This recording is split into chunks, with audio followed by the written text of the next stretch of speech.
Ika nga, experience is the best teacher. Hindi natin maiintindihan ang isang leksyon kung hindi natin ito mismo nararanasan. Para bang sinasabi na rin sa atin na nasa huli talaga ang pagsisisi. Magandang araw sa inyo, Panyero, at sa mga tagapakinig ng inyong channel. Ako nga pala si Rose. Masugid po ninyo akong tagapakinig. Natutuwa po talaga ako sa mga kwento nyo rito sa Panyero Stories. Lalo na at palaging may mga leksyon na natututunan. Kaya naman po, ibabahagi ko rin po ang aking kwento. Nabuntis po ako sa edad na 19 anyos at habang nasa kalagitnaan po ako ng pag-aaral. Dahil doon, Panyero, nagalit ang tatay ko at pinalayas niya ako sa bahay at kinailangan kong sumama sa boyfriend ko. Ang hindi ko naman alam, hindi pala ganong kadali ang bumuo ng isang pamilya. Lalong-lalo na kung meron kang sumbaterang biyenan na hinding-hindi ka tatantanan. Sisimulan ko na po ang aking kwento. Panyero Stories.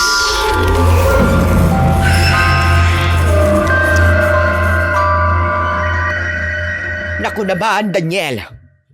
Kaya naman pala ayaw mo nang mag-aral sa kolehiyo dahil may iba ka na palang gusto. At ikaw naman, Iha, ang bata mo pa. May 18 ka na ba? Daniel, baka naman nakabutis ka na minor de edad. Makukulong ka niyan. Ma, hindi na po minor de edad si Rose. 19 anyos na po siya. Sadyang maliit na babae lang kaya mukhang bata. Hay nako, bata pa rin yan. Bata pa kayong dalawa tapos mag-aanak na kagad kayo. Bakit, kaya nyo na ba, ha? Ikaw, Rose, alam na ba ng mga magulang mo na ikaw ay buntis? Tita, ang totoo po niyan, alam na po nila. Pero, yun nga po, pinalayas po ako ni Papa sa bahay dahil sa sobrang sama po ng loob niya. Sino ba naman kasing magulang ang hindi magagalit kung ganyan ang ginawa ng anak? Pinag-aaral tapos ganyan ang gagawin. Maglalandi lang pala.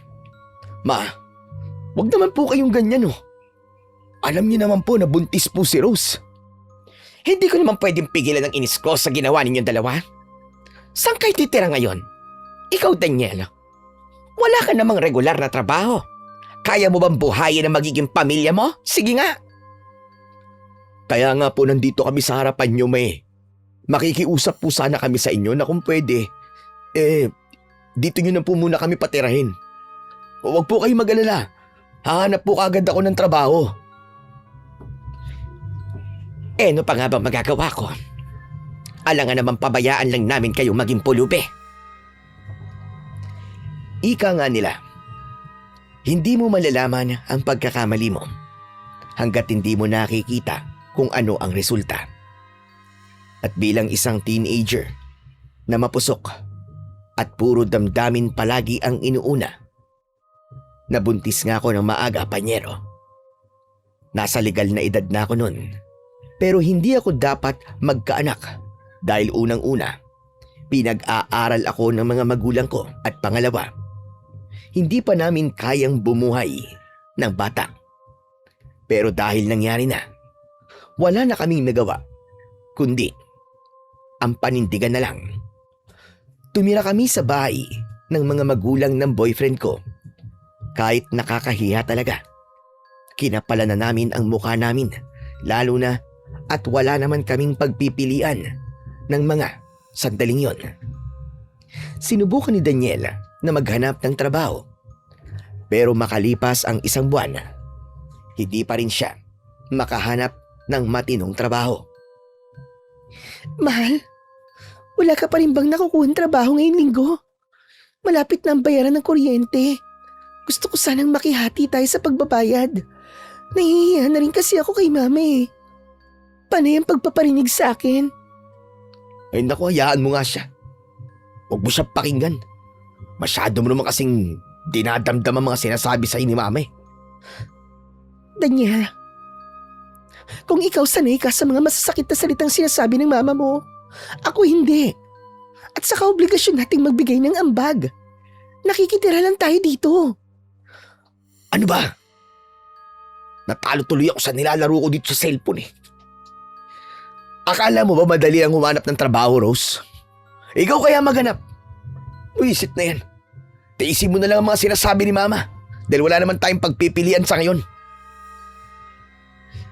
Grabe ka naman, Daniel. Hahayaan mo na lang ba na ganito na lang tayo habang buhay? Na nakikipisan sa mga magulang mo? Wala naman ako sinabing habang buhay tayong makikipisan kala Mama. Ang sinasabi ko lang sa'yo, Rose, hintayin mo kung kailan ako magkakaroon ng trabaho. Kasi nga, hindi madaling maghanap. Ang hirap kaya. Paano ka naman makakahanap niyan? Puro ka lang mobile games. Cellphone dito, cellphone doon. Hindi ka na nga kumikilos man lang dito sa bahay eh. Ay, nako. Siya, sige na nga. Titigil ko na lang ang paglalaro. Maghahanap na ako ng trabaho bukas. Buong araw ako sa labas para makahanap lang ng trabaho. O ano, masaya ka na? Hindi naman sa ganun, Daniel. Pakiusap naman oh. Intindihin mo naman ako. Naiintindihan nga kita. Kaya pwede ba tama na? Huwag na natin pag-usapan to. Basta, okay? Hahanap ako ng trabaho. Sumama ang loob ko sa naging reaksyon na yun ni Daniel. Yun kasi ang unang pagkakataon na magalit siya ng ganon sa akin. Dati palagi siyang malambing. Pero ngayon, para bang nagbago na ang lahat. Pero kahit na magreklamo pa ako ngayon, wala na akong magagawa. Nabuntis niya na ako at wala akong ibang pagpipilian kundi ang sumunod na lang sa kanya nung mga sandaling yon. Pagkatapos ng ilang buwan, Panyero, kahit papano ay nagkaroon naman ng trabaho si Daniel bilang isang delivery rider. Kaya lang, hindi pa rin sumasapat ang kita ni Daniel para punan ang mga bills at pakikihati namin sa pagkain. Rose, magpakasal na kayo ni Daniel. Alam niyo naman sa relihiyon namin, kailangan kasal kayong dalawa. Baka maalis si Daniel sa relihiyon namin dahil may ka-live-in siya. Ma, wala pa po kasi kaming naiipong pere. Siguro pagkatapos ko na lang pong mga anak. Ano ba naman yan? Ilang buwan na nagtatrabaho si Daniel, wala pa rin kayong naiipon. Diyos ko naman, hindi naman kayo nagbabayad ng bills dito sa bahay ah. Si Daniel po kasi ma, nahihilig po siyang bumili ng mga items sa laro na nilalaro niya sa online. Pinagsabihan ko naman po ma, kaya lang nag-aaway lang po kami. Hay nako, ang hina mo naman pala, Rose. Dapat kayanin mo kontrolin ang mapapangasawa mo. Paano kayo magiging mag-asawa niyan kung ganyan? Kailangan ikaw ang humawak ng pera sa inyong dalawa. Para naman naiipon. Hindi yung kung saan-saan lang napupunta ang sweldo niya. Pasensya na po ma. Pero, pwede niyo po bang kausapin si Daniel? Baka po kasi pag sa inyo, makinig po siya. Ay nako. O siya, sige. Kakausapin ko siya, pero sa ngayon, kami na lang muna ang bahala sa pagpapakasal ninyo. Hindi kasi talaga pwedeng hayaan lang yan. Sige po ma, pero nakakahiya naman po sa inyo. Sos! Ngayon pa kayo nahiya? Ngayon pang malapit ka ng mga anak? Yun na nga po Siyempre po, halos lahat po ng mga gastusin sa inyo na po nanggagaling. Hindi naman namin kayo matitiis, ano? Bakit? May pera ba kayo? Kung hindi kami tutulong? Di ba'y wala naman? Itinikom ko na lang ang bibig ko, Panyero, at tinanggap ang lahat ng mga sinabi ni Mama Susan sa kabila ng kahihiyan. Dahil nga, halos sila na ang sumalo sa obligasyon dapat ni Daniel. Wala akong nagawa. Hanggang sa ikinasal na nga kami ni Daniel na ang gumastos ng lahat ay ang mga biyenan ko. Wala silang sinabi sa amin habang ikinakasal kami. Ang totoo, Napakagalante pa nga nila sa harap ng maraming bisita. Yun nga lang, Ma, tinext ko po ang kapatid ko. Sinabi ko po sa kanya na kasal namin ni Daniel ngayong araw. oh, tapos, Nung sinabi po niya sa mga magulang ko, gusto ro po sanang pumunta ngayon. Baka naman po, kahit hindi na nila ako ihatid sa altar, baka po pwedeng pumunta sila ngayon dito sa reception. bakit? Kapag ba pumunta sila dito, mag-aambag sila sa handa? Dapat nga kasama sila sa gagastos dito sa reception. Pero ano, may patampo-tampo pa sila sa'yo? Ganun din pala? Makikikain din sila sa kasal ninyo? Ma, hindi naman po sa ganun. O siya. Sige na. Papuntahin mo na. Baka mamaya, sabihin pa naman ngayon na madamot ako. Pero sabihin mo sa kanila na kami ang gumastos dito sa kasal, ha? Para kahit papano, ay makaramdam naman ng hiya. Sige po, Ma. Sasabihin ko po. O siya, may aasikasuhin lang akong bisita. Diyan ka na muna. Mahal, bakit naman parang ang lungkot mo dyan? Huy, kasal natin ngayon na. Dapat nakangiti ka. Paano naman akong hingiti, Daniel? Ininsulto na naman ako ng mama mo. Oh, bakit ka naman ininsulto? Nagsabi kasi ako na gustong pumunta nila mama at papa dito. Kaso, tinanong niya kung mag-aambag daw ba. Alam mo naman ang pamilya namin, di ba? Hindi kaya ni papa ang mag-ambag. Ano ba sinabi ni mama? Hayaan mo na, Daniel. Hindi ko nalang papupuntahin ng mga magulang ko. Nakakahiya rin naman. Kaso baka naman magtampo sila sa'yo lalo. Sanay naman na ako sa pagtatampo nila eh. Ay nako. Pasensya ka na, mahal. Hayaan mo. Makakasanayan mo rin ang paraan ng pagsasalita ni mama. Sadyang ganun lang talaga yun eh. Pero mabait naman siya eh. Tignan mo, hindi niya nga tayo kayang tiisin, di ba? Oo na. Ang bait ng mama mo. Nung mga panahong yon, Panyero, para sa akin, ay mabait talaga ang mama ni Daniel. Kahit palagi niya kasi kaming sinusumbatan, palagi niya pa ring sinasalo ang mga gastusin na hindi niya naman dapat saluin. Maayos naman ang trabaho ni Daniel bilang isang delivery rider. Masipag din naman siya, Panyero, at kumikita ng sapat. Kung minsan pa nga ay sobra pa.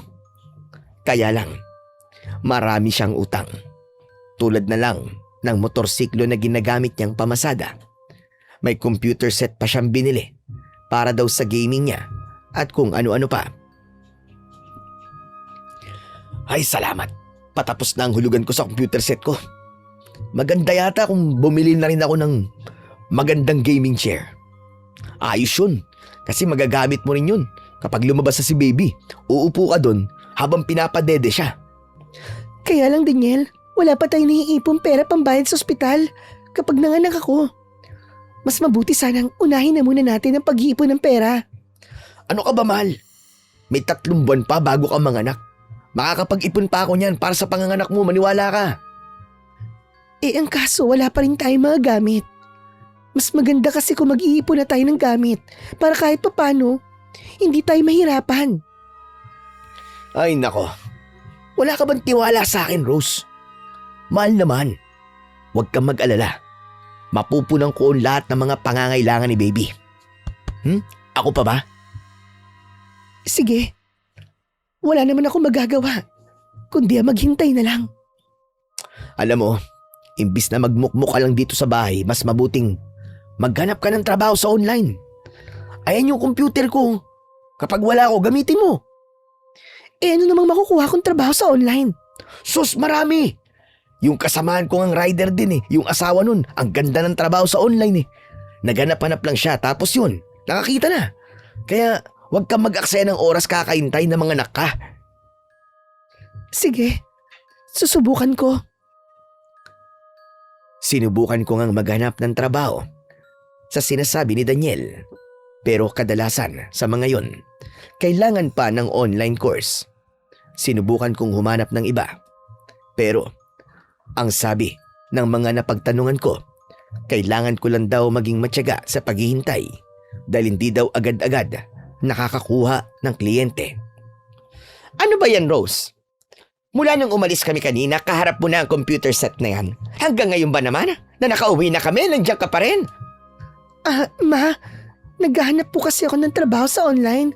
At saka, huwag po kayo mag-alala dahil nakapaglinis naman po ako at nakapagluto na ng pagkain.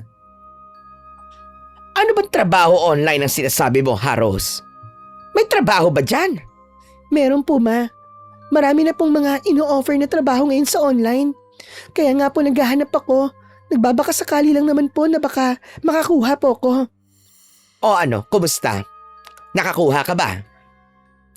Hindi pa nga po eh. Sus, Ginoo ko. Ewan ko sa'yo. Siguro scam lang ang trabahong nakikita mo dyan sa online.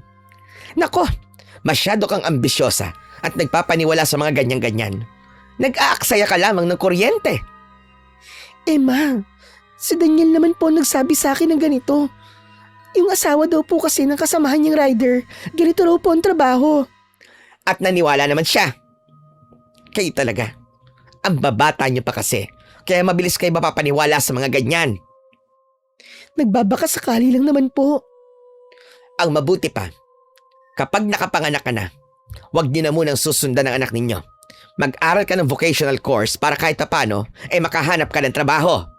Hindi yung umaasa ka sa pa-online na yan. Mahirap yan. Sige po, ma.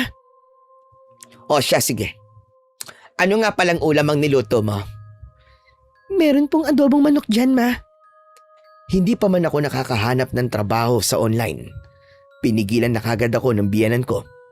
Wala akong nagawa, kundi ang itigil na ang paghahanap ng trabaho sa online. Inisip ko na baka nga, hindi para sa akin ang ganun o kaya naman, swertehan lang talaga. Sa lumipas na ilang buwan, pare-pareho lang ang ginagawa ko sa loob ng bahay. Naglilinis, nagluluto. Mapapagalitan dahil masyadong mataas ang bill ng kuryente at tubig. Paulit-ulit na ganun, panyero. Ang ikot ng buhay ko. Hanggang sa tuluyan na nga akong nakapanganak. Ni walang ipong gamit, walang ipong pera. Hindi katulad ng ipinangako ni Daniel sa akin.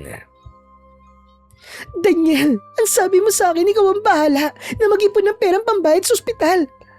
Pero ngayon paano na to? Wala tayong pambayad. Ni mga gamit ng bata, wala. Nanghiram na nga lang ng baru-baruan yung nurse sa kasabayan kong nanganak. Tinawagan ko yung kapatid ko. Dadalhin na lang daw niya dito yung mga pinaglumaan ng anak niya. Daniel naman, nakakahiya yung ganito. Hindi naman kasi ganito na pag-usapan natin dati. Hindi ko naman kasi akalain na mapupunta tayo sa private hospital, no? Di ba, hindi ka naman dito nagpapacheck up? Sa lying-in lang dapat tayo eh. Bakit ka ba kasi napunta rito? Hindi ko rin alam.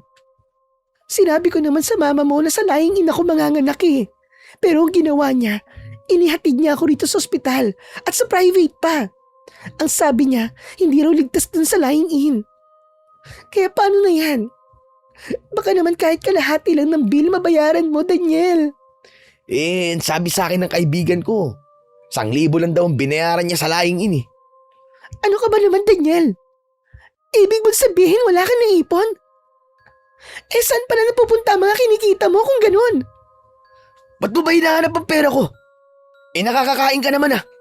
Dami mong pinaglilihan eh. Hindi ko pinaglilihan ng mga dinadala mong pasalubong. Ikaw may gustong ipakain sa akin yun. At saka, hindi tayo makapag-abot ng pambayad ng bills. Pwede bang manahimik ka na, Rose? Natuturete ako sa'yo eh. Mamaya may makarinig pa sa atin dito.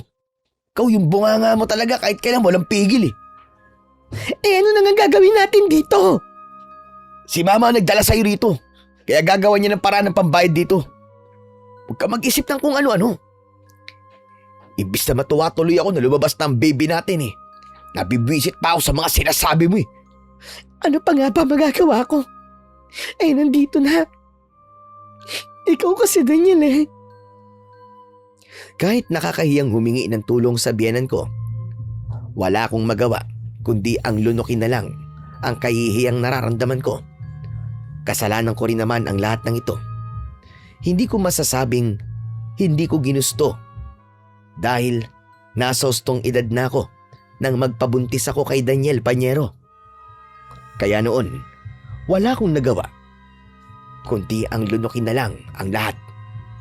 Kahit pa napakasakit talaga ng mga naririnig ko na salita. Nung araw din na yon, dumating ang mga magulang ko sa ospital. Dinala nila ang mga gamit na pinaglumaan ng anak ng ate ko. Pero hindi lang yon ang dala nila.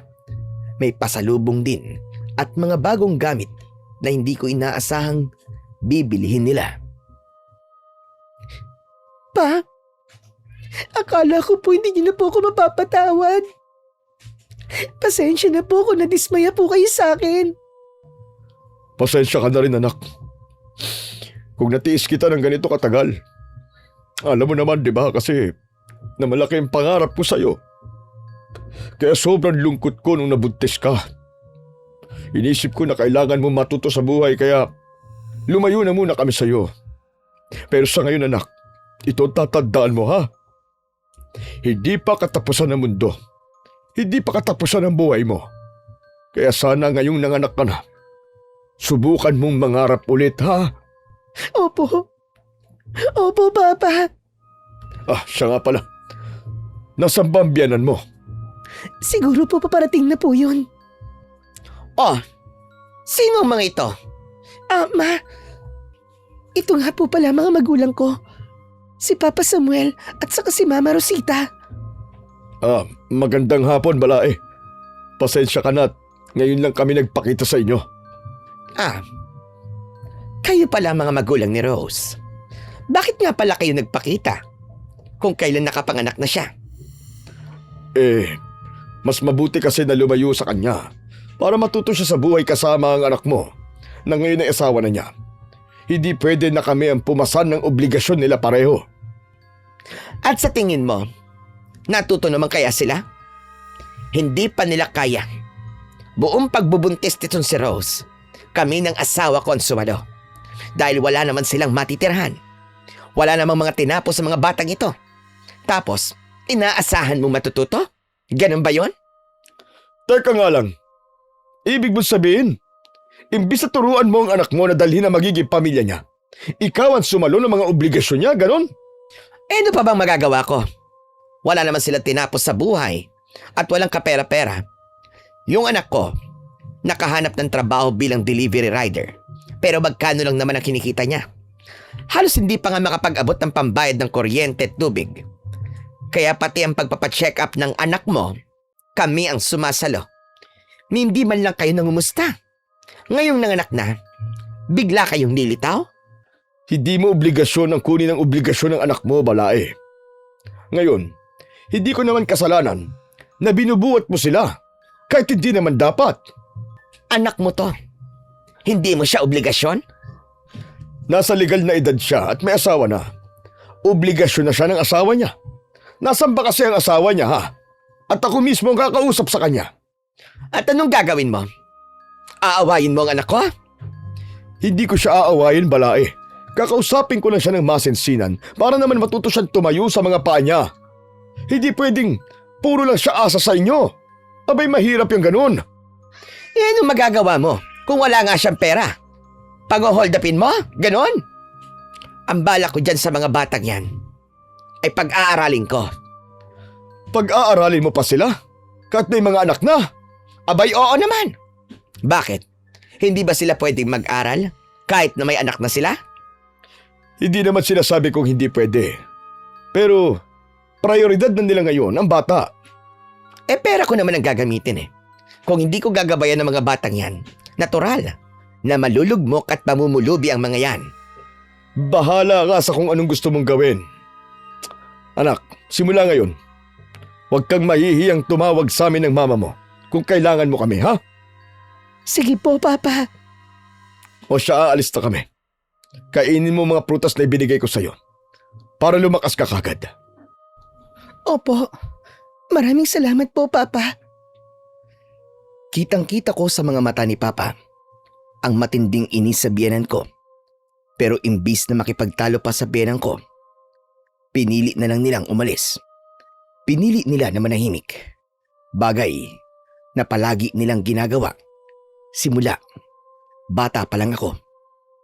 Dahil sa kakulangan sa pera, palagi silang nananahimik na lang, imbis na kumibo.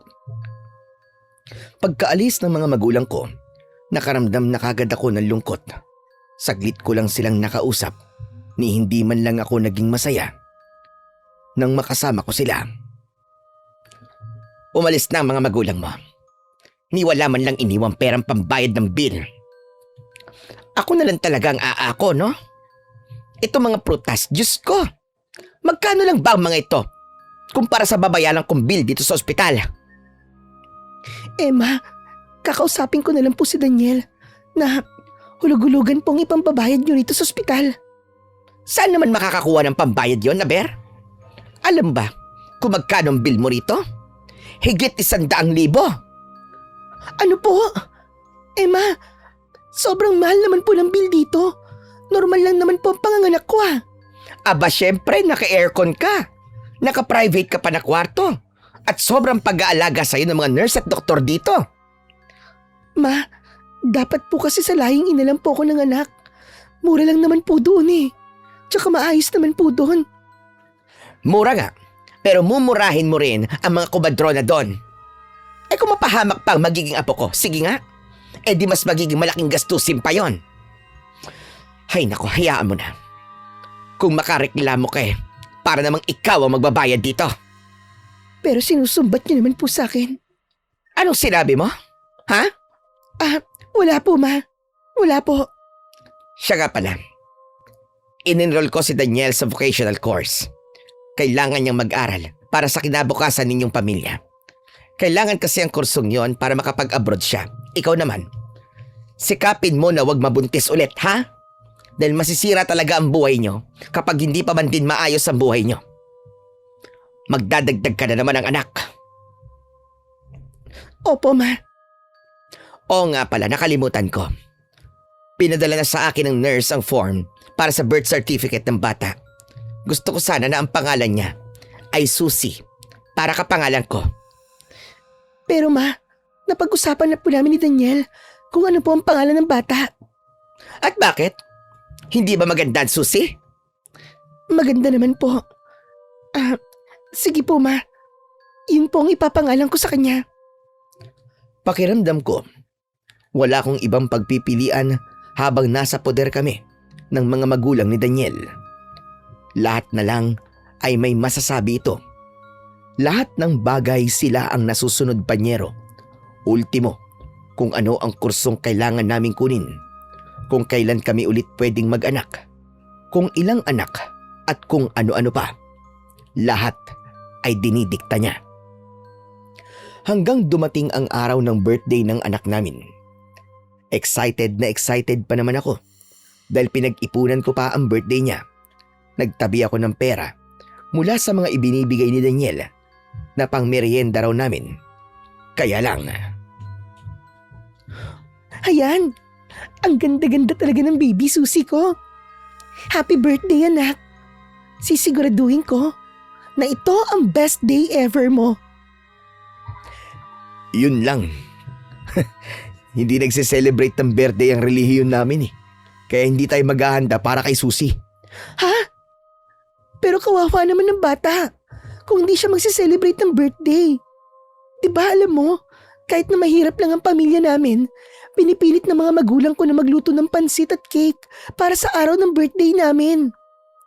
Ang kaso nga, bawal yun sa relihiyon namin. Eh kung ako nga lang, gusto ko sana dahil sa totoo lang. Gusto ko rin talaga na maranasan ng anak natin ang birthday celebration. Kasi, hindi ko naman naranasan yun nun eh.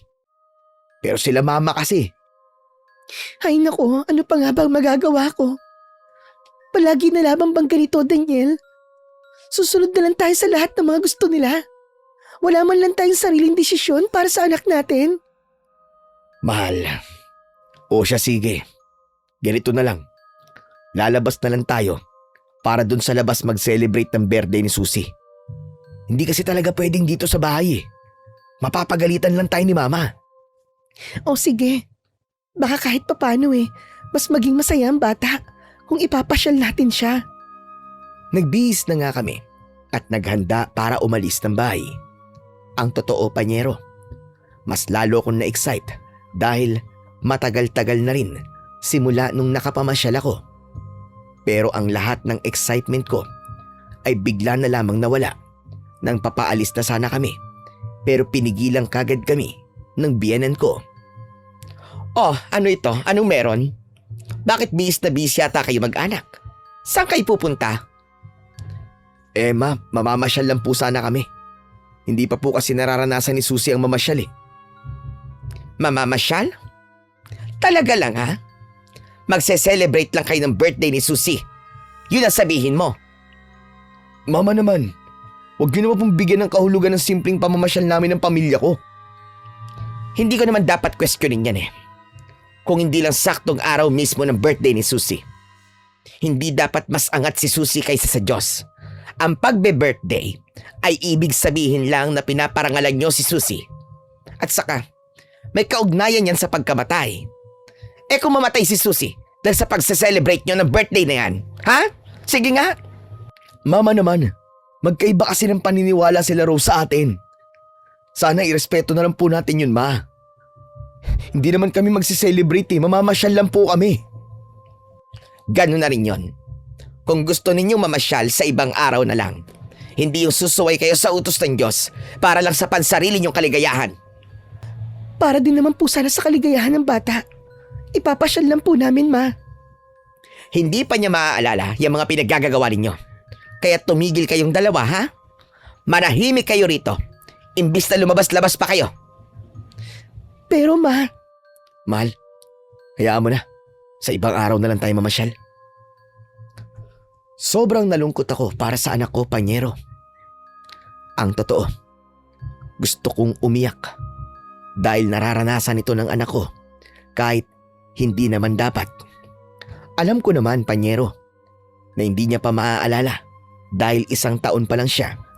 Pero kahit papano, gusto ko sanang merong kaming picture na magpapaalalang masaya siya sa araw ng birthday niya. Pero tulad na nga lang ng palaging nangyayari, wala talaga akong magawa. Ilang buwan ang lumipas at tuluyang ko ring natanggap ang lahat. Pakiramdam ko, hindi na talaga kami makakaalis pa sa ganong sitwasyon habang buhay. Hanggang sa dumating ang araw na lumipad na nga si Daniel patungo sa ibang bansa para doon ay magtrabaho. Natutunan niya ring bigyan ako ng pera. Hindi tulad noon. Kaya naman kahit papano ay nakakapagtabi na ako ng pera. Rose, nabalitaan ko kay Daniel na uuwi na raw siya ng Pilipinas sa susunod na buwan. Oo nga po, Ma. Yun nga po ang sabi niya. Total naman, maganda na naging takbo ng trabaho ng asawa mo roon. Siguro mabuti kung magdagdag na kayo ng anak. Ano po? Malaki na kasi si Susie. At sa sabi ng asawa ko, mas maganda raw kung may anak na lalaki. Hindi naman siguro masama kung susundan niyo na ang panganay niyo. Hindi ba? Di ba po, Ma? Ang sabi niyo po sa akin pag-aaralin niyo pa po ako ng vocational course. Gusto ko na po kasing mag-aral. At saka, gusto ko rin magtrabaho para naman kahit papano, madagdagan po ang ipon namin ni Daniel. Hay nako, alam mo Rose, minsan ang mga plano natin hindi tumutugma sa kung ano ang gusto natin. Dapat matuto ka rin lumihis. At saka kung mag-aaral ka, sino mag-aalaga sa anak mo? Ayoko ng katulong dito sa bahay, ha? Baka mamaya ay nakawan pa ako nun. Pero Ma, kayo po nagsabi sa akin na wag ko na munang susundan ang anak namin hanggat hindi pa kami nakakaluwag-luwag. Ano pa nga ba nangyayari ngayon? Hindi ba't maayos naman na ang trabaho ni Daniel? Maayos nga po, pero Ma, may pangarap din naman po ako para sa sarili ko. Gusto ko rin po makapagtrabaho. Nung nag-asawa ka, hindi na lang ang sarili mo ang dapat mong iniisip. Kailangan meron kayong anak na lalaki para naman maituloy ang apelyido ng asawa ko. Ma, pasensya na po kayo. Hindi pa po kasi talaga ako handa. 3 taon pa lang po ang anak namin. Pakiramdam ko, ngayon pa lang po ako nakakabawi. Kung hindi niyo po ako pag-aaralin, maghahanap na lang po ako ng trabaho. Tapos ipapaalaga ko na lang po kay Mama si Susie. Yan ang hindi pwede. Matanda na ang mama mo, kaya hindi mo dapat pinapaalaga doon ang bata. Ma, hindi pa ganun katanda ang mama ko. At saka, pwede ko naman po yung swelduan eh. Hay nako, bakit ba ang hirap-hirap mo makinig sa akin, ha? Bakit ba palagi mo nalang sinusunod kung ano ang gusto mo? Ang tigas ng ulo mo, ha? Ma, pasensya na po kayo. Pero hindi naman po matigas ang ulo ko. Kung tutusin nga po ang utos niyo po ang palagi naming sinusunod. Mula noon hanggang ngayon, kayo ang nagdidesisyon ng lahat ng mga ginagawa naming mag-asawa. Siyempre, dahil kami nagpapakain sa inyo.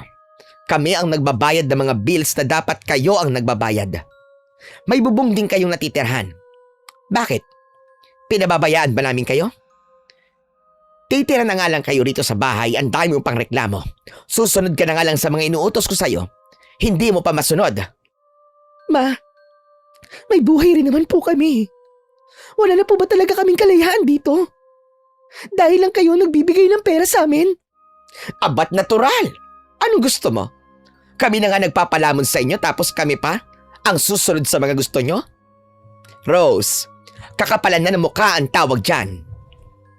Alam mo ma, ilang taon na po kami nagtitiis sa ganitong buhay.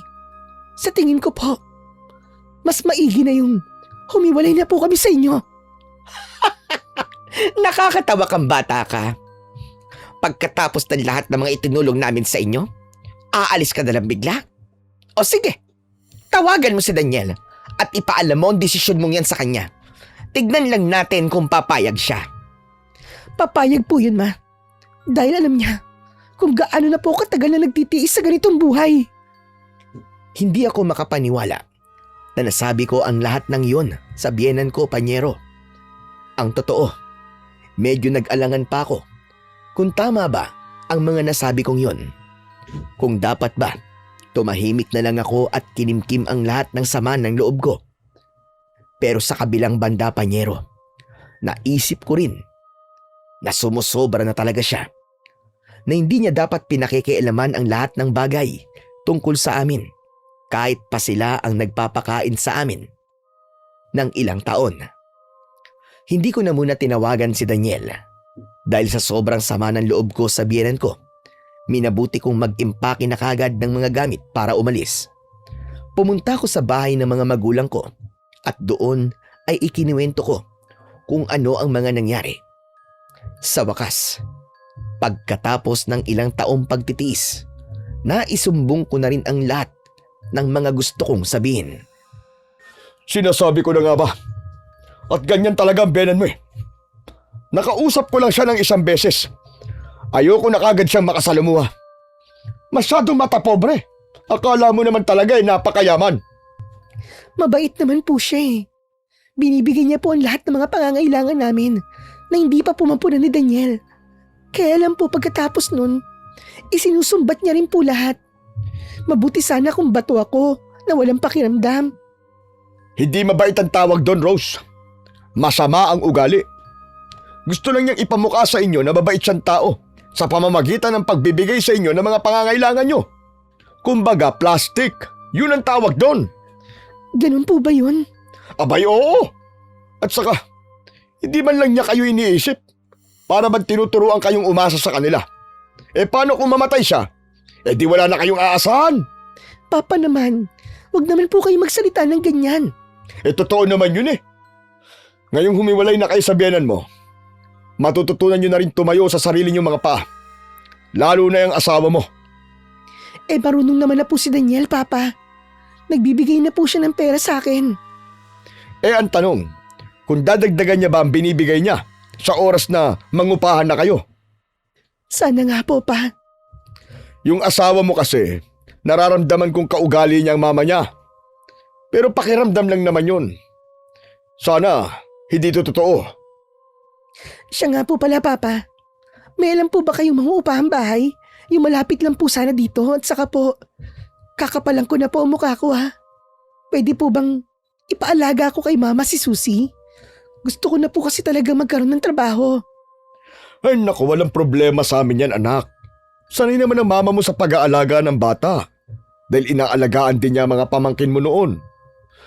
Habang hindi pa kayo nakakahanap na mauupahan yung bahay, mas mabuting dito na muna kayo sa bahay namin. Sige po Papa, ayos po sa akin yan. Pasalamat na lang talaga ako, Panyero, na kahit pa nagkaroon kami ng alitan ng mga magulang ko noon, nagawa pa rin kaming magkabati. Naintindihan ko rin kasi ang punto nila kung bakit hindi nila ako pinansin ng matagal. Alam ko na ngayon ang kapalit ng lahat ng ginawa kong kapusukan nung bata pa ako.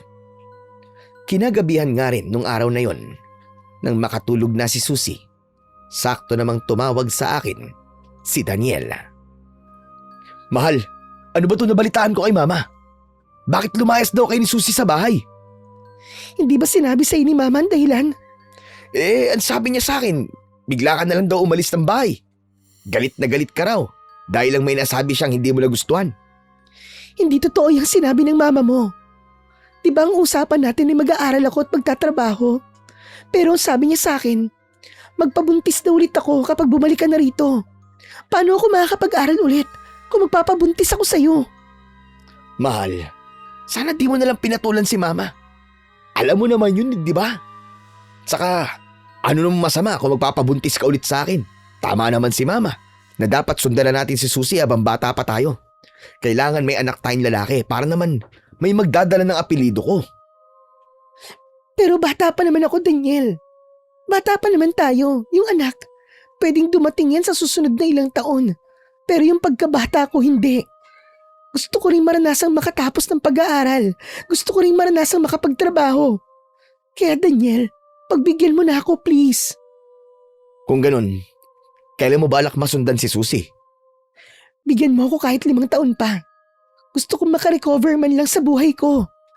Ay nako. O siya, sige. Pero papayag lang ako sa gusto mo kung babalik ka sa bahay. Pero kapag bumalik ako sa bahay niyo, paniguradong hindi papayag ang mama mo. Siya na naman ang masusunod. Kakausapin ko siya. Kahit kausapin pa siya, Daniel. Alam mo naman ang ugali nun, di ba? Hindi siya nagpapatalo, gagawin niya ang lahat. Masunod lang kung ano ang gusto niya. Mapipilit niya ba tayo na gumawa ng bata? Hindi, pero Sige na, Rose. Umuwi ka na sa atin. bakit ba kailangan kong umuwi doon, Daniel? Magagampanan ko pa rin naman ang pagiging asawa ko sa'yo kung wala ako ron, di ba? May naipon na akong sapat na pera para mangupahan na lang tayo. Rose, uuwi na ako. Hindi na ako babalik sa ibang bansa. Ano? Teka nga, ano bang ibig mong sabihin? Bakit hindi ka na babalik sa ibang bansa? Wala, napapagod na ako rito eh. Ang hirap nang hindi mo kasama ang pamilya mo, Rose. Kung alam mo lang ang araw-araw na lungkot ko dito dahil wala kayo sa tabi ko. Nangungulila ako sa inyo. Pero ayos na ang buhay natin. At hindi pa sapat ang naiipon natin pera. Kahit sana manatili ka pa hanggang 5 taon, pangako ko sa'yo mag-iipon ako at magne-negosyo tayo. Hindi ka man lang ba naaawa sa akin, Rose? Pwede naman ako humanap na lang ng trabaho dyan sa Pilipinas eh. Hindi yung parurusahan mo ako dito, pambira ka naman, oo. Maawa ka naman. Ano pa nga bang magagawa ko? O siya, umuwi ka na kung gusto mo. Ang pag-asa ko na makakatakas ako sa buhay na puro panunumbat mula sa biyenan ko ay naglaho ng parang bula. Sobrang sama ng loob ko dahil sa biglaang desisyon ni Daniel. Wala akong nagawa kundi ang umuwi sa bahay ng biyenan ko. Nakitang-kita ang ngisi sa mga labi nang pumasok kami ni Susie sa bahay. Susie, apo ko! Namiss mo ba ang lola? Nako, namiss kita kahit na 2 araw ka lang na nawala. Ay siya nga pala, meron akong regalo sa'yo, apo ko. Heto, malaking manika, kasing laki mo. Ini-spoil niyo na naman po ang apo niyo. Hindi niyo po dapat siya binibilan ng kung ano-ano. Rose, ano ba? Hayaan mo kong i-spoil ang apo ko. Ang mahalaga, kaya kong bilhin kung ano ang gusto kong bilhin para sa kanya. Siya nga po pala, Ma. Aalis po ba kayo bukas? Bakit mo tinatanong? May trabaho po kasi akong balak applyan. Nangangailangan daw po ng receptionist dun sa resort na pinapasukan po ng kapatid ko. Susubukan ko lang po sana. Ano ka ba, Rose? Sa tingin mo ba matatanggap ka ron? High school lang naman ang tinapos mo? Nakapag-senior high school ka nga. Pero hindi naman yun pwede sa mga ganyang trabaho. Ang sabi raw po kahit senior high school lang ang tinapos, tinatanggap naman daw po. Hay nako, bahala ka. Gawin mo kung anong gusto mo. Masyado kang kating-kati na makapagtrabaho. Bakit? Atat ka na bang mga beta? Ma, bakit ho? Nangangabit po ba kayo sa trabaho nyo? Ano ka mo? Tinatanong ko lang naman po kung nangangabit din po ba kayo sa trabaho. Kasi yun po kagad ang naiisip nyo sa akin eh. Ang gusto ko lang naman po ay magkaroon din ng sariling pera. Hindi po ba yun ang gusto nyo? Kaya kayo nagtatrabaho kahit na may edad na po kayo ngayon. Hay nako, ewan. Basta, huwag kang aasa na tutulong ako sa pag-aalaga kay Susie, ha? Ano ka, siniswerte? Pag-aalagain mo ko ng libre? Kung ganun po, dadalhin ko na lang po muna siya kila Mama. Pumayag po kasi sila na mag-alaga sa anak ko kapag nagtrabaho na po ko. Sa kabila ng usapan namin ni Daniela na bumalik ako sa bahay ng mga magulang niya, tinapangan at kinapalang ko na rin ang mukha ko. Hindi ko alam kung paano ko biglang tumapang. Basta't nung araw na yun, bigla na lang akong nagkaroon ng lakas ng loob na sagot-sagutin ang biyenan ko. Nakuha ko ang trabaho ko bilang receptionist, taliwas sa inaasahan ng biyenan ko. Kaya ang ginawa ko, iniiwan ko ang anak ko sa mga magulang ko sa loob ng 6 na araw at susunduin naman siya kapag day off ko. Naging maayos naman para sa akin ang setup. Maliban na lang sa biyenan ko na panay ang reklamo na namimiss niya na raw ang bata. Hindi kaya makalimutan na tayo ni Susie dahil mas matagal pa siyang nandoon sa bahay ng mga magulang mo kaysa dito sa atin. Ma, 3 taon na po si Susie. Hindi niya po tayo makakalimutan. Excited pa nga po siya kapag sinusundo ko siya sa bahay nila Mama eh. Ikaw ang nanay niya, kaya malamang na hindi kanya makakalimutan. Pero ako na lola lang. Nako, imposibleng maalala pa niya ako. Ma, wag po kayo mag-alala. Matalino po ang apo niyo. Kaya makikilala ka po niya kahit nakatalikod ka pa. Hay nako, ewan. Siya nga pala. Ilang buwan na simula nung umuwi si Daniela. Mabutit hindi ka nabubuntis. Ma, paano naman po ako mabubuntis? Naka-birth control pills po ako. Ano ka mo? Diyos ko naman, Rose. Ano bang nasa isip mo at tumiinom ka ng mga ganyang-ganyang gamot? Paano na lang kung magkaroon ka ng cancer dyan? Ma, wag po kayo magpapaniwala sa mga nagsasabing nakaka-cancer po ang pills. Mas mahirap po kapag nabuntis ako nang hindi inaasahan. Hay nako, ilang taon ka na ba ngayon? Magsisisi ka talaga kapag umidad ka na at hindi ka na mabuntis ulit. Kita mo ako, si Daniel lang ang naging anak namin dahil puro trabaho ang nasa isip ko. Akala ko mabubuntis pa ako kapag nag-30 na. Dapat magkaanak ng magkaanak para masaya ang buhay. Puno ng bata ang magiging bahay nyo. Ma, ano po bang tingin niyo sa akin? Paanaking baboy? Teka nga, binabastos mo ba ako, ha, Rose? Binabastos mo ba ang suwestyon ko? Na makakatulong din naman sa inyo? Ma, hindi ko po kayo binabastos. Bakit tumawa ka? Anong nakakatawa sa sinabi ko? Tama naman na dapat magkaroon na kayo ng pangalawang anak habang bata ka pa. Ma, pwede po bang wag na po natin pag-awayan to? Hindi man kasi pwede yung gusto nyo eh. May trabaho po ako eh. Di huminto ka. Pwede naman yun Maayos naman ang trabaho ni Daniel. Hindi na katulad ng delivery rider pa lang siya. Ano pa ba ang gagawin niyo sa pera? Itatago hanggang mamatay kayo? Ganon? Kayo po ba, Ma? Bakit pa po kayo nagtatrabaho? Wala naman po kayong bubuhayin, kundi sarili nyo na lang. Madadala niyo po ba yan sa hukay? Abat, mas nagiging bastos ka na. Saan mo ba nakukuha yan, ha? Sa trabaho mo ba? Nakuha ko po to sa inyo. Hindi naman po ako bastos dati, alam niyo po yan. Pero dahil sa paulit-ulit yung pambabastos sa akin, natuto po akong sumagot sa inyo. Napakabastos mong bata ka. Napakawalang hiya mo. Nagkatrabaho ka lang lumakas na ang loob mo. Alam mo bang masama ang sumagot sa mga biyenan, ha? Kakarmahin ka sa pambabastos mo sa akin. Karmahin na po akong kakarmahin. Pero kailangan ko pong sabihin sa inyo ang nararamdaman ko. Abat, sumusobra ka na! Ah! Yan. Yan ang nababagay sa'yo. Ma! Ano pong ginawa nyo? Bakit niyo po sinampal si Rose? Daniel, ano kasi? Iyak kasing asawa mo. Sagot na sagot sa akin. Hindi ko na napigilan ang sarili ko. Pero kahit na po, ma, hindi niyo pa rin siya dapat sinampal. Asawa ko po siya. At kinakampiyan mo na yung babaeng yan ngayon? Ako ang nanay mo. Ako ang nagluwal sa'yo. Oho, kayo nga po nagluwal sa akin. Pero hindi niyo po kami pag-aari. Mas lalo na ang asawa ko. Hindi ko na kaya to, Daniel. Hindi ko na kayang pakisamahan ng mama mo. Mahal, teka lang. Hindi ko na pinakinggan pa ang pagtawag ni Daniel sa akin, panyero. Sa halip, dumiretso ko sa kwarto namin at dali-daling inimpake ang mga gamit ko. Hindi ako pinigilan ni Daniel. Sa unang pagkakataon ay kinampihan niya ako. Mahal, kung gusto mong umalis, di kita pipigilan. Bakit? Hindi ka ba sasama, ha? Dito ka lang ba talaga sa poder ng mga magulang mo na palagi tayong minamaliit? Mahal, kapag umalis tayo sa bahay na to, asahan mong mahihirapan tayo. Kailangan nating magbayad ng bahay, kuryente at tubig. Kakayanin ba natin yun? Naririnig mo ba ang sarili mo, Daniel? Gumawa ka ng pamilya.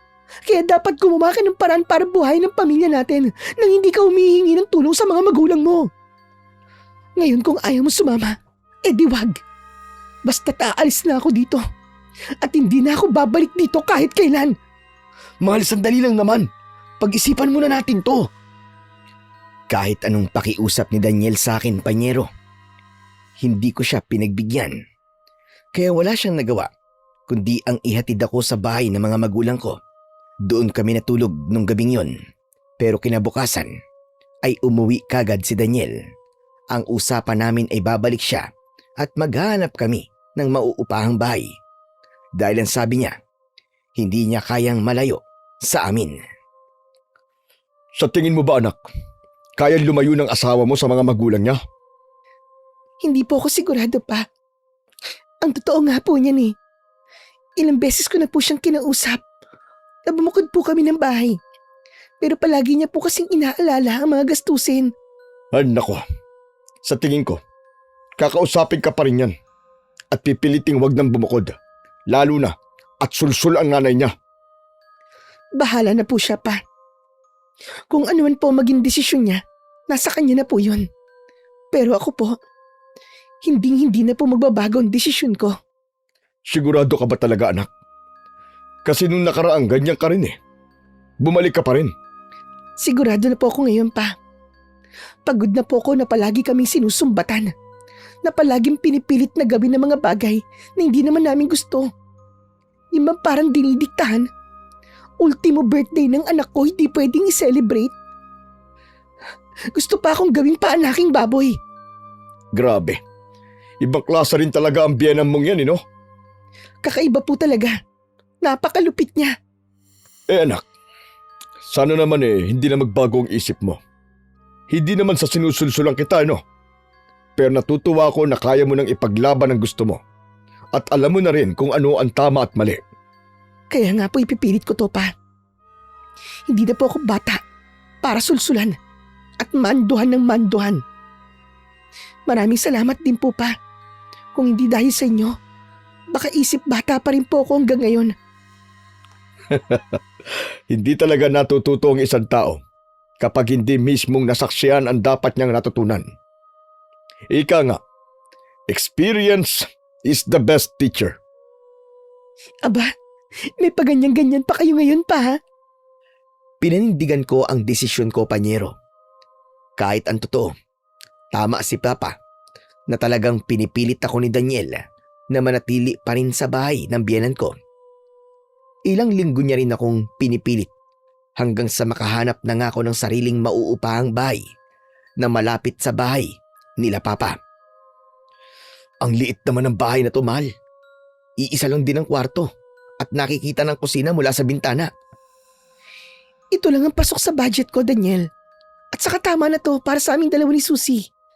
Kung tutuusin nga, pwede akong tumira kila Papa. Pero ayoko kasing makisiksik pa sa kanila.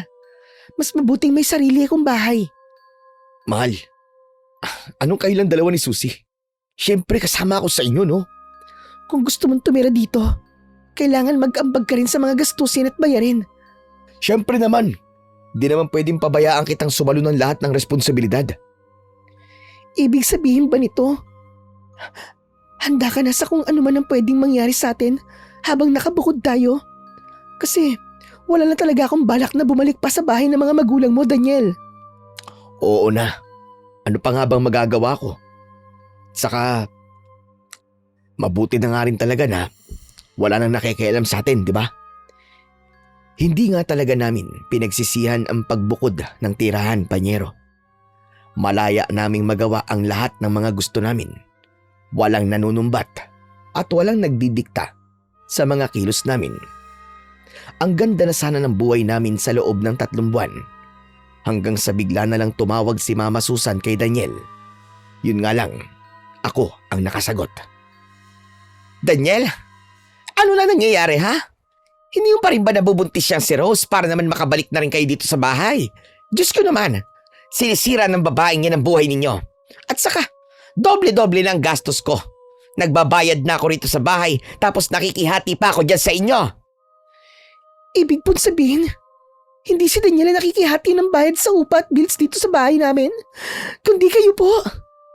Rose, bakit ikaw ang sumagot sa tawag ko? Grabe. Akala ko pa naman ayos na ang lahat.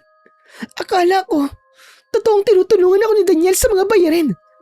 Yung pala, ganito ang ginagawa niyo, Mama. Sumusobra na po kayo. Anong sumasobra ang sinasabi mo, Rose? Aba, ang swerte nyo nga. At sinalo ko pa ang kalahati ng bills nyo dyan. Ano pa bang kailangan niyo sa akin? Ano bang gusto niyong patunayan? Gusto kong malaman mo na hindi nyo pa kayang mabuhay na kayo lang. Gusto kong aminin mo na tama ako at mali ka. Na ibaba mo ang pride mong nukdukan ng taas. Gusto niyo pong lumuhod ako sa inyo at magmakaawa? Pwes, pasensya na po kayo. Pero hindi ganun yon. Kahit tumirik pa ang mga mata ko sa gutom, hindi na ako babalik sa poder ninyo. Agad kong binabaan ng tawag si Mama Susan. Galit na galit talaga ako, Panyero. Hindi ko akalain na ganito ang gagawin sa akin ni Daniel. Nalolokohin niya ako ng ganito. At pinaabot pa niya talaga ng 3 buwan. Kaya pagkalabas ni Daniel sa banyo, agad ko siyang pinuntahan at tinapat. Mahal, sinong tumawag sa'yo? Rico! Bakit mo ako sinampal? Sinungaling ka. Sobrang sinungaling mo. Teka lang, ano ba sinasabi mo? Tumawag ang mama mo sa cellphone mo. Tinatanong niya kung kailan daw ako mabubuntis. Walang iya ka. Hindi mo pala perang ginagamit mong pambayad sa mga bills natin dito sa bahay. Akala ko pa naman, responsableng asawa at ama ka na. Pero hindi pa rin pala. Ganun ka pa rin. Mahal, makinig ka na muna sa akin. Mali kasi ito eh. Mali kasi ang pagkakaintindi mo eh. Anong mali ang sinasabi mo, ha? Ano ako, bingi? Sinusumbatan ka ng nanay mo dahil sa pag-aaksaya niya ng pera sa pakikihati sa mga gastusin dito. Hindi ka na ba talaga nahihiya? Ha, Daniel? Hindi mo na ba talaga ako binibigyan ng kahihiyan? Mahal, hindi naman kasi talaga dapat ako papayag sa gusto ni Mama eh. Pero kasi nanay ko pa rin siya eh. Naawa ako sa kanya habang nakikiusap sa akin. Miss na niya si Susie. Kaya pumayag ka na tumira ka dito habang siya nagbabayad ng mga bills na dapat ay sa'yo. Hindi naman sa ganun. Ibig mo sabihin, napilitan ka lang talagang tumira dito kasama kami? Mahal, pakiusap naman oh. Makinig ka naman muna sa akin. Huwag ka na magpaliwanag, Daniel. Kunin mo na ang lahat ng mga gamit mo. At umalis ka na. Hindi na kita kailangan, hayop ka. Pero mahal, wag naman ganito. Kapag tumagal pa na si Mama nagbabayad ng kalahati ng bill ko rito, mas lalo pang tataas ang tingin niya sa sarili niya. Kaya sige na, umalis ka na. Mahal, wag naman. Pangako ko sa'yo, hindi ko natatanggapin ang binibigay ni Mama na pera. Wag mo lang akong paalisin. Hindi na, Daniel. Ilang beses mo na ako niloko tungkol dito. At saka isa pa, kung hindi si Mama nagbibigay ng pera para sa mga bayarin mo, saan mo dinadala ang sarili mong pera, ha? Saan mo yun nilulustay? Kaya nga pagpaliwanagin mo na muna ako, mahal. Para malinawan ka. Pasensya ka na, Daniel. Pero tapos na tayo. Manatili ka na lang sa saya ng nanay mo. Ilang beses na nagmakaawa si Daniel sa akin, panyero, na wag ko siyang palayasin. Pero hindi ko siya hinayaan. Pinagtulakan ko talaga siya palabas at pinagbanta ang tatawag sa barangay kung sakali man na ipipilit niya ang sarili niya sa akin. Mahirap, masakit, oo. Kasi akala ko talaga ay okay na kami. Pero ganun talaga, panyero. Kailangan kong tanggapin kung ano ang plano ng Diyos para sa amin. 3 araw matapos kong malaman ang lahat, hindi ko inaasahan ang biglaan kong pagkakasakit. Umaga pa lang ay naduduwal na ako. Suka ako ng suka at sumasakit din ang tiyan ko. Nakaramdam din ako ng lagnat kaya kinailangan ko na munang umabsent sa aking trabaho. Baka naman may nakain ka lang na hindi maganda sa tiyan mo. Kaya suka ka ng suka. Hindi ko nga rin po alam, Papa. Wala naman po akong ibang kinain kahapon, kundi adobong manok at kanin lang. Nagmerienda po ko, pero tinapay lang po yun.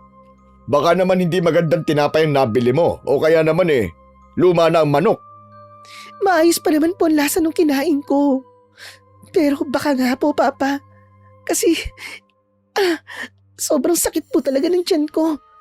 Hindi ko po mapigilang hindi masuka. O baka naman buntis ka. Po, naku Papa, imposible po yan. May iniinom po ako para hindi po ako mabuntis. Pero hindi naman kasi 100% na hindi ka mabubuntis kapag umiinom ka ng mga ganyan-ganyan. Sa tingin niyo po ba, mukha po akong buntis? Ang mabuti pa, siguraduhin mo na muna. Kasi baka kung anong gamot ang inumin mo na pwedeng makasama sa bata kung sakali mambuntis ka nga. Sa bagay, tama po kayo pa. O siya sige, magpahinga ka na lang muna dyan at ang ate mo na ang pabibiling ko ng mga kailangan mo. Maraming salamat po pa. Ay siya nga pala, mas mabuti sana sabihin mo sa asawa mo ang nangyayari sa'yo ngayon. Kasi kahit naman may tampuan kayo, asawa mo pa rin siya. Kailangan niyang malaman to. Sige po pa, sasabihin ko po sa kanya. Kahit na ayoko pa sanang makita at makausap si Daniel, minabuti kong ipaalam sa kanya ang sitwasyon ko, tulad ng sinabi sa akin ni Papa. Nang sinabi ko sa kanya na may sakit ako, kinagabihan pagkatapos ng trabaho niya, ay dumiretso kagad siya sa bahay. May dala pa nga siyang pasalubong at gamot. Mahal, kumusta na ang pakiramdam mo? Hindi pa rin maganda. Suka pa rin ako ng suka. Ganun ba? Mabuti pala nagpunta kagad ako rito. May dala akong pagkain para sa'yo. Lugaw nga lang ito kasi kailangan na hindi mahirapan ang tiyan mo na tunawin ang mga pagkain na kinakain mo. Salamat. Siya nga pala.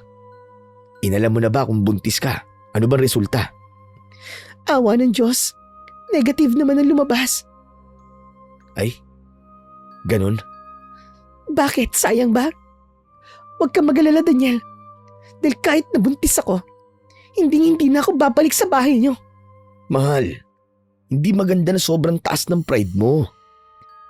Sana hindi ka na pumunta dito. Kung ganyan din lang naman ang sasabihin mo sa akin. Mahal naman, ganyan na ba talaga kataas ang pride mo ngayon? Hindi ka na ba talaga pwedeng abutin? Hindi ka naman dating ganyan ah. Hindi naman talaga ako dating ganito eh. Hinubog lang ng panahon at nakasama ko ang nanay mo. Kilala mo ko nun, Daniel. Tiniis ko ang lahat ng paghihirap. Makasama ka lang. Pero ikaw, Daniel, anong tiniis mo? Bakit? Ikaw lang ba nagtiis sa mga masasakit na salita ni Mama? Di naman, di ba? Bakit mo kasi tinitiis? Kung kaya naman nating umalis. Dahil wala nga tayong pera. May pera ka, Daniel. May trabaho ka. Daniel, baka naman may bisyo ka. Ano? Sabihin mo may bisyo ka, no? Wala akong bisyo, Rose. Nag-iipon ako ng pera para makapagpagawa tayo ng sariling bahay. Kaya tinatanggap ko rin yung binibigay sa akin ni Mama. Hindi mo kasi ako pinagpapaliwanag eh. Kaya hindi mo alam kung ano ang isinasakripisyo ko. Eh yun naman pala eh. Bakit di mo sinasabi sa akin? Alam mo kung anong issue namin dito, Daniel? Yung pagtatago mo ng lihim sa akin at yung pagtatanggol mo sa mama mo. Daniel, mag-asawa tayo. Pero parang hindi pa rin ako ang pinakikinggan mo. Di ba nangako tayo na magsasama sa hirap at ginawa? Pero anong ginagawa mo? Nangako tayo na magkasangga sa lahat ng bagay. Pero ano, wala. Hindi mo yung pinanindigan. Pakiusap lang, Daniel. Sige na. Iwanan mo na ako. Umalis ka na ngayon dito sa bahay. Dahil imbis na gumaling ako, mas lalo lang ako magkakasakit. Bahala ka na, Rose. Hindi ko na ipipilit ang sarili ko kung paiiralin mo palagi ang pride mo. Mas mabuti nang maghiwalay na lang tayo. Masakit para sa akin na mismong si Daniel Pañero ang nakipaghiwalay sa aming dalawa. Pero kung iisipin, mas mabuti na ngang maghiwalay kami. Mas mabuti na yon kesa naman palagi namin pinag-aawayan ang tungkol sa nanay niya. Hindi kami nagkakasundo sa lahat ng bagay, lalo na sa pagpaplano tungkol sa pamilya. Lumipas pa ang ilang araw at hindi pa rin ako gumagaling. Hindi ko na alam kung ano na ba talaga ang nangyayari sa akin. Imbis na humupa ang sakit ko, mas lalo pa itong lumalala. Unti-unting lumalaki ang tiyan ko. Bagay na nakapagtataka, lalo na at para bang may gumagalaw sa loob. Nagkaroon din ako ng mga butlig sa balat at nagpatuloy ang madalas kong pagsusuka. Kaya naman, Pañero, dinala na ako nila Papa sa ospital. Pa, kumusta po ang resulta? Eh anak, napakarami daw ng bulate sa tiyan mo. Posible daw na may nakain ka na may dalang itlog ng bulate kaya kumalat ng ganyan. Kailangan mo raw muna manatili dito sa ospital para obserbahan ang tiyan mo. Ano po? Diyos ko, kaya po pala parang may gumagalaw-galaw sa loob ng tiyan ko. Oo, yun daw yun. Kailangan ka nga rin daw purgain. Kasama na ang anak mo para hindi na kumalat ang bulate. Sige po, kung ano po ang kailangan gawin. Kaya lang po pa, paano kaya ang panggastos nito? Baka maubos ang ipon ko sa pagpapa-admit dito sa ospital. Huwag kang mag-alala, anak. Kumpara sa private hospital, mura lang dito at may benepisyo din naman ako. Pwede ko ring ilakad sa mga politiko para makahingi ng tulong pinansyal. Tsaka huwag mo tong intindihin. Ang importante, anak, gumaling ka. Yun ang isipin mo. Sana nga po pa. Sana talaga gumaling na ako at makalabas ka agad dito. Hindi ako makapaniwala na ganito ang mangyayari sa akin, Pañero. Na sa dinami-dami ng sakit, ito pa talaga ang nakuha ko. Pero wala na akong nagawa kundi ang sundin ang mga doktor. Sa loob ng 3 araw ay binantayan ako ng mga doktor. Pinainom ako ng pampapurga at kung ano-ano pa. At nang humupa na, pinauwi na ako ng bahay kung saan kailangan kong ipagpatuloy ang pag-inom ng gamot. Buong akala ko, gagaling na talaga ako, Pañero. Pero pagdating sa bahay, isang hindi inaasahang pangyayari ang nangyari sa akin. Imbis na bulate lang, sumuka ako ng iba't ibang insekto. Napakarami at halos hindi na maintindihan kung ano-ano pang insekto ang inilabas ko. Pa! Paano itong mga sinuka ko? Pa! Sandali lang, anak! Ano ba nangyayari? Diyos ko po! Ano yan? Bakit napakarami? Nanggaling ba lahat ng yan sa tiyan mo? Opo, lahat po yan sinuka ko. Kung ganun, ang ibig sabihin lang yan, hindi totoong sakit ang nararamdaman mo. Ano pong ibig niyong sabihin pa? 100%. Binabarang ka, anak. At kung sino man ang bumabarang sa'yo, sigurado malaki ang galit. Tignan mo ang tiyan mo. Ang laki na. Para kang buntis.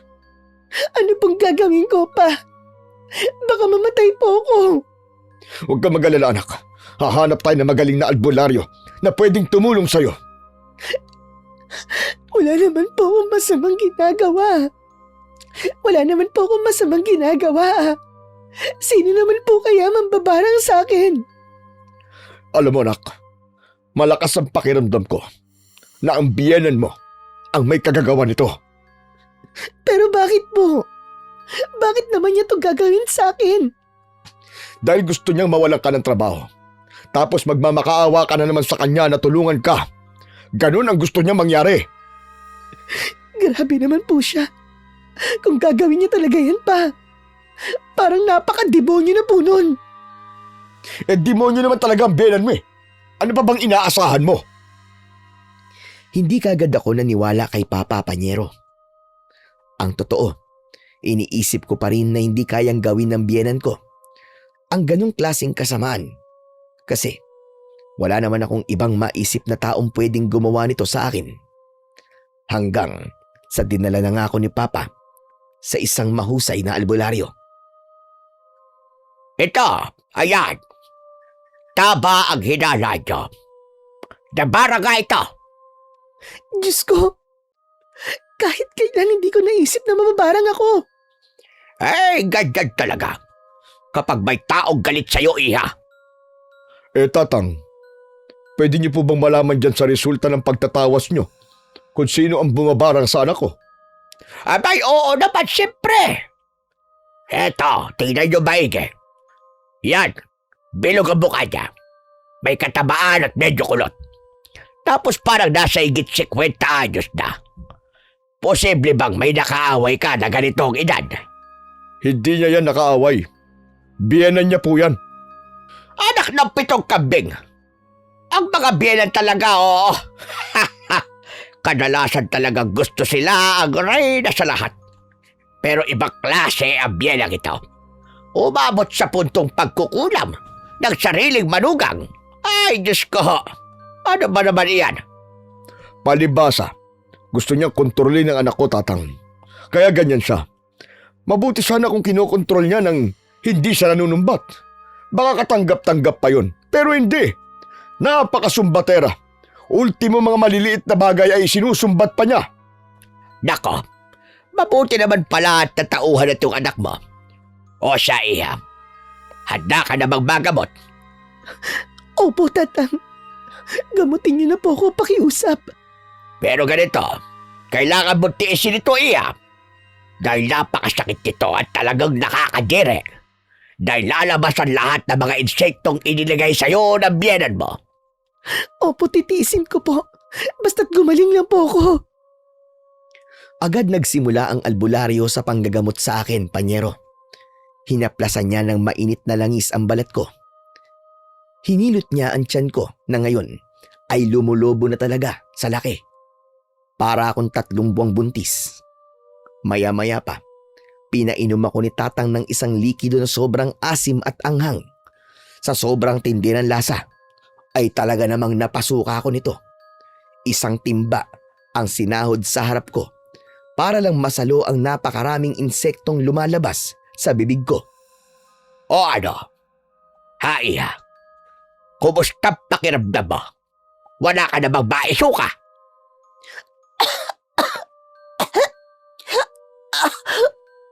Opo. Parang ang dami pa rin po naman ang tiyan ko, tatang. Dahil marami pa talaga yan. Pero kahit papano umimpis na ang tiyan mo, ang gagawin naman natin ngayon ay hihilutin ko ang tiyan mo para mapalabas ko ang mga insekto niyan. Sige ho. Gawin niyo lang po kung kailangan, Tatang.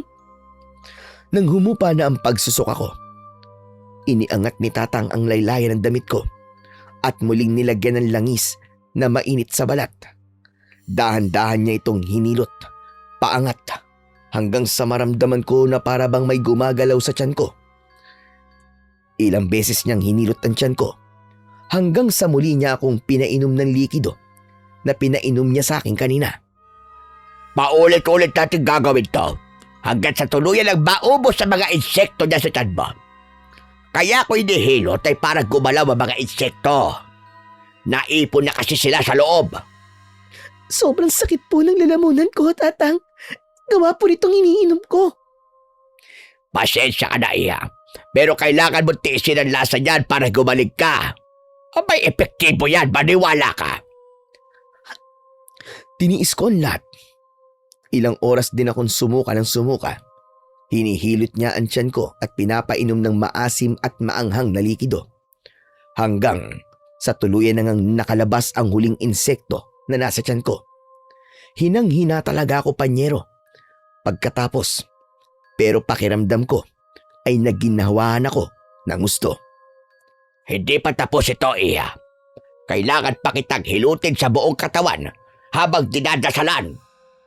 Kailangan kong pigilan ang pambabarang sa'yo para hindi na ito ulit bumalik. Di ba ho, Tatang? Meron niyang kailangan na isuot na agimat para maprotektahan siya mula sa magkukulam. Abay, oo. Huwag kang mag-alala. At bibigyan ko rin siya ng agimat na pipigil sa kahit na anong klaseng kulam. Barangman, gayuma at kung ano-ano pa. Magkakaroon siya ng proteksyon. Abay, kung hindi nyo na itatanong, may kaibigan akong puting engkanto na nagbigay doon sa akin. Kaya, kailangan nyo ng alay kung gusto nyo doon. Anong klaseng alay naman po kung sakali? Abay, ano pa ba? Kahit anong buhay na hayop. Pero para mas madali, siyempre kung yung nakakain na lang tulad ng manok, baboy o kambing. Sige ho, Tatang. Ikukuha ko po kayo ng alay na kailangan ninyo. Hinilot na nga ako ni Tatang habang sinasabayan ito ng dasal. Yung dasal niya, para bang Latin ang lengguwahe. Pagkatapos ay pinausukan niya ako ng suob at sinuutan ng agimat na tinutukoy niya. Pero kailangan pa ni Papa na mag-alay sa puno ng balete na nasa likod lang din ng bahay ni Tatang. Nagdala si Papa ng 2 manok at mga pagkain, saka nagpasalamat para sa gabay na ibibigay sa akin ng agimat na suot ko. Pagkatapos ng panggagamot sa akin, akala ko ay uuwi na kami ng bahay. Nakatulog ako sa biyahe dahil sa sobrang pagod. Pero laking gulat ko nang gisingin ako ni Papa. Pababa na kami sa jeep na nasa tapat ng kalye kung nasaan ang bahay ng biyenan ko. Pa, saan po tayo pupunta? Kailangan natin puntahan ang biyanan mo. Gusto ko siyang kausapin sa huling pagkakataon. Po, pero pa, baka naman makipag-away pa po kayo sa kanya. Hindi ako makikipag-away sa biyanan mo. Kilala mo ko, Rose. Hindi ako basta-bastang nakikipag-away. Kahit pagtaasan niya pa ako ng boses, sasabihin ko lang kung anong gusto kong sabihin. Sige po, pa. Huwag ka mag-alala, anak. Ito na ang huling pagkakataon na kakausapin ko ang biyanan mo. Dahil hindi na ako papayag na makipag-ugnayan ka pa sa kanila. Dahil nga raw mahirap lang kami, hindi pumapatol si Papa sa mga taong alam niyang pwede kaming apak-apakan lang gamit ang pera. Pero ngayon, panyero, sa unang pagkakataon ay nakita ko ang Papa ko na may tapang sa mga mata. Kitang-kita ko, ang pride na dati ay palagi niyang isinasantabi dahil nga sa kapuspalad lang kami. Pagkarating sa bahay ng biyenan ko, ako ang kumatok. Hinintay kong pagbuksan ako at ang unang nakita ko ay ang gulat na mukha ng asawa kong mukhang hindi inaasahan ang pagdating ko. Mahal, anong ginagawa mo rito? Nandyan ba mama mo? Anak, sino yan? Ma, nandito na po si Rose. Tama nga po sinabi niyo na siguradong uuwi siya rito ng mga oras. Mukhang magkasabwat pala kayo ng mama mo, no? Magkasabwat? Teka, anong ibig mo sabihin? Papasukin mo muna kami, Daniel. Hindi mo naman siguro gustong may makarinig sa atin dito, di ba? Sige, pasok po kayo. Ma, nandito rin po si Papa Samuel. Anong ginagawa mo rito, Balae? Siya nga pala, Rose. Bakit hindi mo padala mga gamit mo? Si Susie, nasaan ang apo ko? Yan po bang inaasahan yung gagawin ko? Pagkatapos niyo akong barangin? Ano ka mo? Anong sinasabi mo, Rose? Nababaliw ka na ba? Mukha ba ako mambabarang? Kagagaling lang namin sa albularyo. Alam mo, ilang linggong nagtiis si Rose sa sobrang sakit ng tiyan. Dinala ko pa siya sa ospital. Hindi naman pala siya gagaling doon. Dahil ang kailangan pala niya ay albularyong gagamot sa barang na ikaw ang gumawa. Sinungaling ka. Hindi ko binarang ang anak mo. Kung hindi mo siya binarang, bakit lumaki ng gusto ang tiyan niya at napuno pa ng mga insekto? Mukha mo rin ang nakita nang tawasin siya ng albularyo. Niloloko na kayo ng mga albularyong yan. Naniwala naman kayong mga tanga-tanga kayo? Hindi totoo ang barang, Balae. At ikaw naman, Rose. Huwag mo nang idamay ang tatay mo rito para lang masabing may kakampi ka. Sige nga po. Kung wala nga kayong kinalaman sa pambabarang sa akin, bakit alam mo na babalik ako rito? Dahil ba, iniisip mo na kapag wala na akong trabaho, may sakit at walang pera, babalik ako sa inyo? Ganun ba? Ano kasi? Ma, ano pong ibig sabihin nito? Huwag ka maniwala sa mga sinasabi na mag-amang yan. Hindi totoong binarang ko ang asawa mo. Ano ka ba naman, Daniel?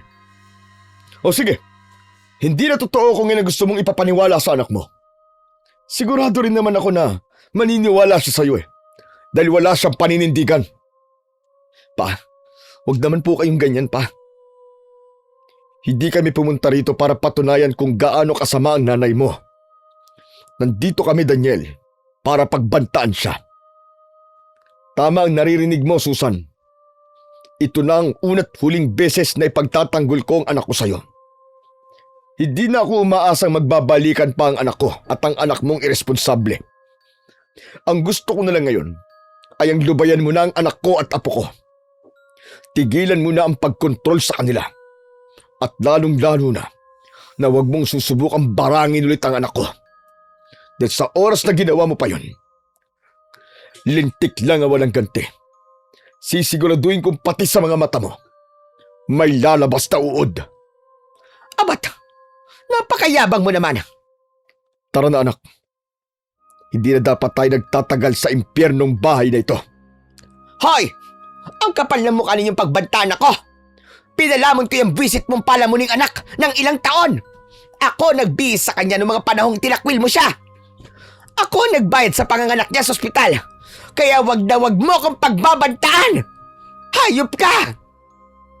Eh di ikaw na may pera! Dalin mo hanggang sa hukay ang perang meron ka! Dadalhin ko talaga. Palibas sa mga wala kayong pera. Ang kakapal ng mukha nyo. Kaya ko lang naman binarang yung anak mo ay dahil sumusobra na siya. Ayaw niyang tanggapin na dapat sumunod siya sa akin dahil ako ang nakakaalam ng lahat. Eh di ngayon, lumabas na rin sa bibig mo. Ma, ano to? Paano niyo nagawa to sa asawa ko? Ganun na ba talaga kasama ang ugali niyo, ma? Hindi masama ang intensyon ko, Daniel. Para din naman sa iyo yun, di ba? Para bumalik sa iyo ang pamilya mo. Dahil wala kang ginagawa. Ako na nga gumawa ng paraan. Ma naman, pero hindi dapat sa ganung paraan. At sa anong paraan? Eh hindi mo na nga mabuntis ang asawa mo. Anak, hayaan na natin ang mag-inang yan. Umalis na tayo dito. Hinawakan ni Papa ang kamay ko at saka hinila palabas ng bahay. Narinig kong tinawag pa ako ni Daniel pero hindi ako lumingon. Hinayaan ko lang si Papa na hatakin ako palabas hanggang sa tuluyan na kaming makaalis.